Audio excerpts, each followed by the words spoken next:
Yes, j'espère que tu vas bien et surtout que tu continues de te poser les bonnes questions. Parce qu'il n'y a que quand tu te poses les bonnes questions que tu peux avoir les bonnes réponses. Et justement, je me posais une question. Je me disais, mais comment ça se fait qu'on cherche les réponses partout, mais pas en nous? Comment ça se fait qu'on écoute tout le monde, mais on ne s'écoute pas à nous-mêmes?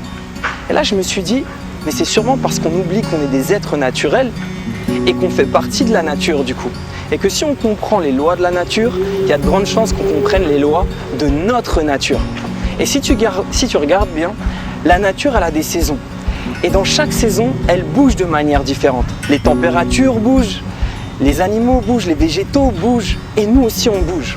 Et si on comprend les clés que la nature a à nous apporter, on peut utiliser ces clés dans notre vie pour faire les bons choix et réussir notre vie. Et donc dans cette vidéo, on va parler de l'automne. L'automne, c'est une saison que j'adore. Pourquoi c'est une saison que j'adore? Parce que si tu regardes bien dans l'automne, c'est la saison des récoltes. C'est la saison des vendanges. Donc tu peux pas te mentir. Quand tu regardes ce que tu as en automne, tu regardes et tu fais « Ah, si c'est pas le fruit que tu voulais avoir, c'est forcément que tu n'as pas semé les graines que tu devais semer. » Et ça, c'est la clé. Parce que ça remet à l'équilibre un peu. Et du coup, la question de qualité là-dedans, c'est « Ok, donc, quelles nouvelles graines je vais devoir semer pour avoir le fruit que je désire? Quelles nouvelles actions, quel tout premier petit pas je vais devoir enclencher pour avoir le résultat que je souhaite obtenir? » Et ça, c'est la clé. La deuxième clé que j'ai vue en octobre, dans la saison, parce qu'on est en octobre, mais dans la saison d'automne, c'est que c'est une saison de préparation. Si tu regardes bien, tout le monde se prépare. Les animaux se préparent. Ils se préparent à quoi? À l'hiver.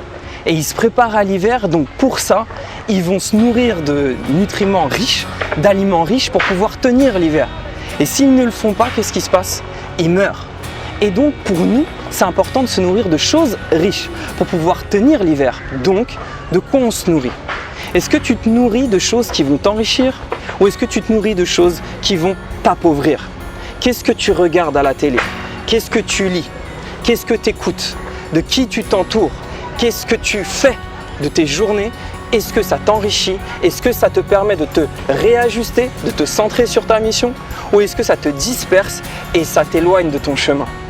Très important. Pose-toi ces questions, fais le bilan et agis en conséquence. Et il y a une autre chose, une autre préparation qu'on fait aussi, où là tout le monde se prépare. Il suffit de regarder les arbres, il y a des mouches un peu partout, mais il suffit de regarder les arbres pour te rendre compte que l'automne, ça nous prépare à laisser tomber nos feuilles mortes. Parce que la fin de la saison, c'est ça, c'est laisser mourir les choses qui ne nous servent plus. Et ouais, et c'est très important de prendre conscience de ça parce que si tu regardes une feuille de 10 grammes, ça paraît rien. Mais si tu tiens cette feuille comme ça avec ton bras tendu pendant 5 heures, même ces 10 grammes, ils vont te faire mal à l'épaule. Donc ces choses-là, tu dois t'en débarrasser. Si elles ne te servent plus dans ton présent, c'est qu'elles ne te servent plus tout court. Ok? Donc concrètement, ça veut dire quoi? Ça veut dire que toutes tes pensées de haine, de regret, de tristesse, de trahison, d'abandon, toutes ces choses-là, toutes ces choses qui te rongent, laisse-les dans ton passé parce qu'elles appartiennent à ton passé. Et si tu ramènes ton passé dans ton présent, tu ne vas plus vivre ton présent mais ton passé. Et donc, si tu vis ton passé mais plus ton présent, dans ton présent, ça veut dire que ton futur va ressembler à quoi? À ton passé. Et est-ce que c'est ça que tu veux?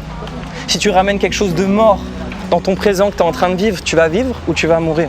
Et est-ce que c'est ça que tu veux? Donc la clé, c'est laisser ces choses-là qui ne te servent plus. Et tu sais que quand tu te prépares à laisser tomber ces choses, en fait, tu es en train de te préparer à recevoir d'autres choses qui, elles, vont te permettre de vivre. Et ça, c'est une clé. C'est une clé fondamentale. Et trop souvent, on a peur même de laisser tomber ces choses. Et je le sais, parce que ça fait partie de nous. Et on a l'impression que si on laisse mourir une histoire, une situation, une amitié, un couple, une situation de famille, un souvenir qui nous ronge, on a l'impression en fait de laisser mourir une part de nous-mêmes. Et au fond, on a un peu peur de mourir, parce qu'on a souvent peur de ça inconsciemment, consciemment ou non. Mais si tu regardes bien, c'est bête de penser comme ça, parce que c'est comme si l'arbre, il avait peur de mourir en laissant tomber ses feuilles. Non, l'arbre, il n'a pas peur de ça. Et pourquoi? Parce qu'il a des racines, mais comme toi. Et elles sont solides. Donc ne t'inquiète pas et agis en conséquence. et laisse mourir ces choses-là, laisse-les mourir en paix et tu verras que tu pourras vivre en paix. Ok? Elles ne te servent plus. Aujourd'hui, ces choses-là ne t'appartiennent plus. Elles ne sont pas à toi, elles sont à ton passé. Donc vis ton présent. Et maintenant, la dernière chose que j'adore de cette saison, c'est que tu as remarqué qu'à chaque fois que tu te prépares, tu changes de forme. Si tu te prépares pour un combat, tu vas changer de forme. Si tu te prépares pour un dîner avec ton amoureux ou ton amoureuse, tu vas changer de forme. Et tu n'as pas la même forme quand tu te prépares pour un dîner avec la personne que tu aimes que quand tu te prépares pour une réunion de travail. Tu ne vas pas t'habiller pareil, tu ne vas pas penser pareil, tu ne vas pas ressentir les mêmes choses, tu ne vas pas dormir de la même manière. Donc au final, tu vas changer de forme physique, mais aussi de forme mentale. Donc, si tu changes de forme, c'est que tu te transformes. Et donc, c'est la saison de la transformation. La saison de la transformation. Et j'adore ça parce que dans le mot transformer, il y a une notion d'élévation, d'évolution, de changement.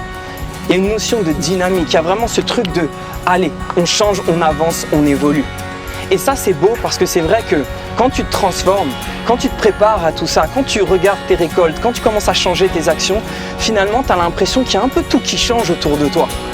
Même les gens que tu vas voir, ça ne va plus être les mêmes. Les choses que tu vas lire, ça ne va plus être les mêmes. Les choses que tu vas penser, les choses que tu vas regarder, tout va changer un peu comme si tout dans ta vie se mettait à changer de couleur. Et il suffit d'aller dans les parcs ou dans les bois, dans les forêts pour t'en apercevoir et ouvrir ton cœur. En tout cas, si ça a touché ton cœur, c'est que ça pourra toucher un autre si tu likes et si tu partages. Et je te remercie beaucoup. J'espère que ça t'a aidé. Yes! Ciao! C'est bon ou pas? C'est très bien.